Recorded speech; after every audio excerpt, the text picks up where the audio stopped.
The Honourable Sandra Carr. Speaking up and speaking out is not always easy. There are matters upon which historically we've been told it's best to remain silent. Thankfully, this is changing. One of the ways this is happening is via the 16 Days in WA initiative. It started on the 25th of November and it ends this Friday, the 10th of December. It is a whole community initiative designed to bring problems with family and domestic violence into the open, to support those who are experiencing violence and work towards primary prevention of violence. It aims to drive a change in our culture, behaviour and attitudes that lead to violence, predominantly against women and children. This year's theme is Don't Be Silent When You See Violence. As part of 16 Days in WA, I had the opportunity to participate in an event in Geraldton hosted by Desert Blue Connect, an organisation that provides support services for families and individuals. They host an event each year called WAVE, which is Walk Against Violence event.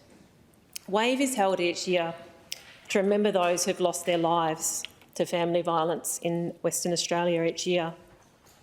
It is a very special and important event for our whole community. This year's theme was Children Matter, as children are so often the silent or unheard victims of family violence. I was given the privilege of addressing the crowd at that event. It's held down on the foreshore in Geraldton. Typically the weather gods seem to smile on that event. It's usually an absolutely beautiful day down there. Big groups of the community gather and across a whole broad spectrum of members of the community typically turn up. And it is a really beautiful community event. So I was really fortunate to be able to address the crowd at the day along with some other speakers and talk about my own experience with family and domestic violence. And I also had opportunity to emphasise at that time what I have as a deeply held belief, and that is that addressing and preventing family and domestic violence is a whole community responsibility. A whole community responsibility. I think it is so important that we take on and accept that, that responsibility as a community to look after each other. After the various speakers, and I will name those amazing speakers on the day in a moment, but I would like to just talk about the walk that we did, because each year we hold up a banner in front of the group as we walk through the street. It's an event that's got really nice community spirit, and people just walk along chatting and talking and sharing stories. And typically everyone just looks at us curiously as we walk along the street, and Desert Blue Connect have made signs to hold up that make various comments about ways that we can stop and prevent violence in the community. However, this year something really special happened, and I will try not to be emotional when I talk about it because it was a really touching moment. And that is that as we walked along the Geraldton foreshore, and there's always lots of people down on the foreshore who just kind of look at us curiously, this year as we walked by, people spontaneously broke into applause in the parks and in the coffee shops as we walked past, and it was just such a beautiful moment. And it was really heartening to see how welcome that message was in our community. It really was an incredibly special moment, and it's something that all of us kind of looked at each other and went, that's never happened before when we've done this. And I really think that speaks to something that's happening in our community, and I really hope that that is the case, in that we are all acknowledging our whole community responsibility to speak out and prevent violence against women and children and people in our community. I'd also just like to acknowledge some of the other speakers on the day, because there really were some wonderful speakers. There's a Geraldton elder, Derek Councillor, who did the Welcome to Country, and he did something very special on the day, and that is that he brought his young nephew to stand beside him while he did the Welcome to Country, to show him the importance of those events. And whilst doing the Welcome to Country, Derek Councillor also spoke of the importance of respect for the mother and how that was sort of deeply ingrained in their culture. There were some staff members from Desert Blue Connect who also spoke. Fortunate Malambo, who spoke about the impact of family violence on children and the ways that she works with children to support them through those experiences.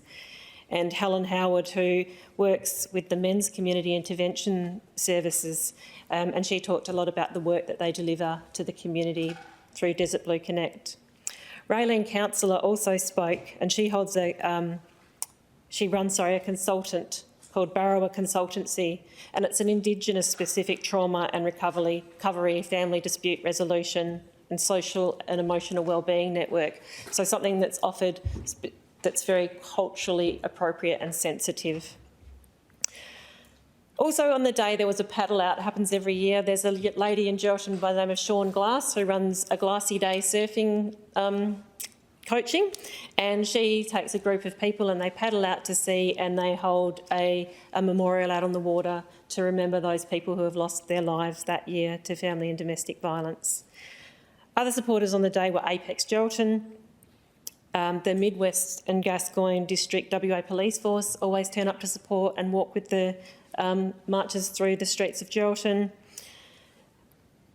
And, sorry, I know I've forgotten someone here. Geraldton Party and Event Hire, they always loan some equipment to set up the day, because following the walk after the paddle out, there's a barbecue and there's this really beautiful community spirit where everyone gathers in a way to really celebrate and just talk and discuss issues.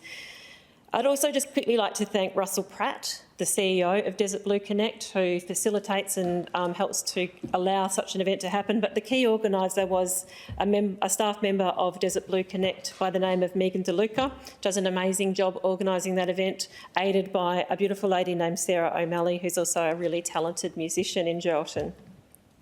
And it would be remiss of me not to quickly also mention the wonderful work of our Minister Simone McGurk, who's working towards creating more proactive and culturally appropriate and preventative measures to keep our community safe and respectful. Recently, the announcement of the $8.7 million East Metro Women's Refuge that will be built with on-site wraparound services and mental health services is just one example of the brilliant work that she's doing to try and address some of these things. And also one that she's been doing in conjunction with Minister for Education, Sue Ellery, is working on ensuring and expanding the primary prevention program of respectful relationships, and we're teaching young people in schools to understand what a respectful relationship looks like, and that is key in that primary prevention, and that is a working example of that whole community responsibility to prevent violence in our community. And lastly, I will just quickly note that as we head into the Christmas and New Year, the festive season, it's a wonderful time of year. However, it is also a time of year when traditionally we see a spike in family and domestic violence. So this year's message of 16 days in WA, don't be silent when you see violence, is particularly pertinent at this festive time of year. For some people, it's not the happiest of times. So please, I really encourage people to speak out, to speak to, because one of the greatest gifts you can give people this Christmas and this New Year is your support and your voice. Thank you.